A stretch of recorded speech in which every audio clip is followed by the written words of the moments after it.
વિજાપુર તાલુકાના રામપુરકોટ ગામે શ્રી સરદાર પટેલ સેવાદર એસપીજી દ્વારા તુલસી મંદિર ખાતે પાટીદાર સમાજનું મહાસંમેલન લાલજીભાઈ પટેલના અધ્યક્ષસ્થાનમાં યોજાયું હતું, જેમાં ભાગેડુ લગ્ન અટકાવવા અને લગ્ન નોંધણીના કાયદામાં સુધારો તેમજ મૈત્રી કરાર જેવા કાયદામાં ફેરફાર કરવાની માંગ સાથે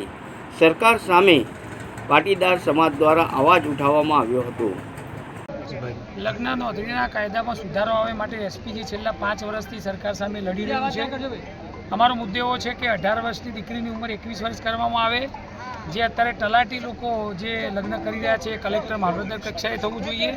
ગામ લેવલે અને નગરપાલિકાએનું નોંધણી થવી જોઈએ, અને જે લોકો ખોટી રીતે લગ્ન કરી રહ્યા હોય એ લોકોને કડકમાં કડક સજાના કાયદામાં સુધારો કરવામાં આવે કે ફક્ત એક પાટીદાર સમાજની માગણી નથી, સર્વ જ્ઞાતિની યુવા દીકરીઓ લડાઈ છે અને સર્વ જ્ઞાતિના મા બાપની આ લડાઈ છે। મૈત્રી કરાર તો એટલો ખરાબ છે કે આજે પરણિત લોકો પણ પોતાની 20 વર્ષની કાળની અંદર લગ્ન જીવનની અંદર પણ પોતાના દીકરા દીકરીને છોડીને ભાગી રહ્યા છે, અને બહુ પરિવારની અંદર અને સમાજની અંદર ખૂબ મોટી જરૂર પડતી હોય છે દરેક માતા પિતાની। તો એમાં પણ લગ્ન જે મૈત્રી કરાર છે